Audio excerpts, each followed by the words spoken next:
जय श्री राम साथियों। आज हम रामचरितमानस के एक बहुत ही महत्वपूर्ण, जिंदगी के लिए अत्यंत उपयोगी, विशेष रूप से युवा वर्ग के लिए एक आदर्श चौपाई की बात करना चाहेंगे। जब रावण माँ सीता का हरण करके ले जाता है और जब समझ में आने लगता है कि अब दुर्दिन शुरू होने वाले हैं, माता सीता का पता चल गया है और राम शीघ्र ही आक्रमण करने वाले हैं, तो रावण सभी की सभा बुलाता है, सबकी सम्मति मांगता है, सभी से विचार विमर्श करता है कि आखिर क्या किया जाए। सभी सभी सभी अपनी बुद्धि विवेक अनुसार निर्णय देते हैं, अपनी राय रखते हैं। कोई कहता है कि बड़े बड़े असुरों को, देवताओं को, यक्ष, नाग, किन्नर, गंधर्वों सबको जीतने में कोई परिश्रम नहीं हुआ है, कोई दिक्कत नहीं, बड़ी आसानी से हमने सभी को जीत लिया है, तो फिर ये नर और बानर से क्या डरना, इनको आप आसानी से हम जीत लेंगे। अंत में विभीषण का नंबर भी आता है। विभीषण अपनी राय रखते हैं और अपनी राय रखते हुए कहते हैं कि भैया आप जो कुछ भी समझे, किंतु मैं अपने मति, अपने विचार के अनुसार, अपनी सहमति मतलब यानी अपना जो विचार है, राय है, वो आपके सामने रखता हूँ। और मेरा विचार है, विभीषण के माध्यम से गोस्वामी तुलसीदास जी कहते हैं,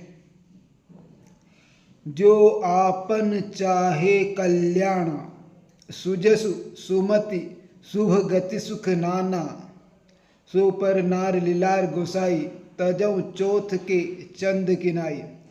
जो आपन चाहे कल्याण, सुजस सुमति शुभ गति सुख नाना, यानी जो अर्थात जो अपना कल्याण चाहता है, सुयश चाहता है, सद्बुद्धि चाहता है, सद्गति चाहता है, विभिन्न प्रकार के सुख चाहता है, सभी प्रकार के सुख चाहता है, तो उसके लिए एक ही रास्ता है कि वह पर नारी के सामने न देखे, पर नारी को कुभाव से, काम भाव की दृष्टि से न देखे, उसमें केवल माया बहन की बुद्धि से ही देखे और उसकी तरफ देखने से ही बचे, और उसके मुख को, लीलाट को उसी प्रकार छोड़ दे जिस प्रकार चौथ के चंद्रमा को देखा नहीं जाता है, उसी प्रकार वह पर नारी के मुख को भी छोड़ दे, अन्यथा उसका पतन निश्चित है।